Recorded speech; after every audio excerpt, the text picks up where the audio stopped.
জাহিদ হাসান ছাত্রলীগের যুক্তরাষ্ট্র শাখার সাবেক সভাপতি।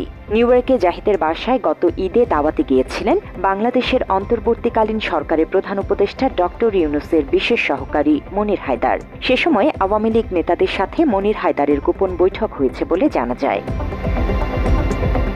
সাবেক ছাত্রলীগের এই নেতার সাথে পতিত শেখ হাসিনা থেকে শুরু করে আওয়ামী লীগের প্রায় সব প্রভাবশালী নেতার সখ্যতা রয়েছে। যুক্তরাষ্ট্রে বিএনপি জামায়াত কোনো কর্মসূচি করলে সেখানে গিয়ে হামলা করত জাহিদ হাসান।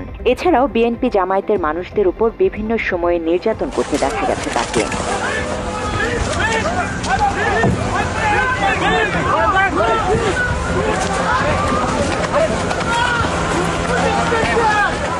গত ঈদে জাহিদ হাসানের বাসায় আমন্ত্রিত অতিথি ছিলেন প্রধান উপদেষ্টা ডক্টর ইউনূসের বিশেষ সহকারী মনির হায়দার। সে সময় শামীম ওসমান সহ আওয়ামী লীগের প্রভাবশালী বেশ কয়েকজন নেতা মন্ত্রীরা জাহিদ হাসানের বাসায় উপস্থিত ছিল বলে বিশ্বস্ত সূত্র থেকে জানা যায়। আওয়ামী লীগের ওইসব নেতা মন্ত্রীদের সাথে সে সময় বৈঠক করেন অন্তর্বর্তীকালীন সরকারের প্রধান উপদেষ্টা ডক্টর ইউনূসের বিশেষ সহকারী মনির হায়দার। তিনি ওই বৈঠকে ডক্টর ইউনূসের নাম ভাঙিয়ে এবং হত্যা মামলার আসামিদের ছাড়ানো বাবদ মোটা অঙ্কের টাকা হাতিয়ে নিয়েছে বলেও আমাদের সূত্রটি জানিয়েছে।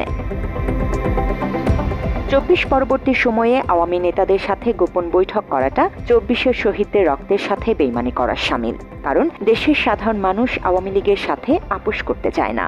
বাংলাদেশের মানুষ ২৪-এর গণহত্যার বিচারের দাবিতে সোচ্চার। বিগত প্রায় ১৭ বছরের গুম, খুন, নির্যাতন এবং ২৪-এর গণহত্যার বিচারের দাবিতে বাংলাদেশের মানুষ আন্দোলন সংগ্রাম করছে। আওয়ামী দোসরদেরও চিহ্নিত করে তাদের প্রতিহত করতে ছাত্র জনতার পক্ষ থেকে নেওয়া হচ্ছে নানা পদক্ষেপ। আওয়ামী পুনর্বাসনে সহায়তাকারীদের বাংলাদেশের মানুষ জাতীয় বেইমান হিসেবে চিহ্নিত করছে।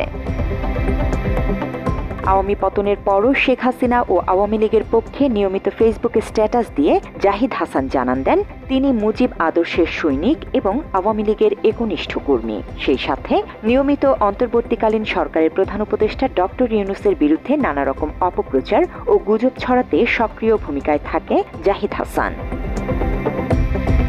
আর এই জাহিদের বাসায় বাংলাদেশের অন্তর্বর্তীকালীন সরকারের প্রধান উপদেষ্টা ডক্টর ইউনূসের বিশেষ সহকারী মনির হায়দার ও আওয়ামী লীগ নেতাদের গোপন বৈঠককে রাষ্ট্রদ্রোহী কর্মকাণ্ড হিসেবে দেখছেন দেশের জনগণ।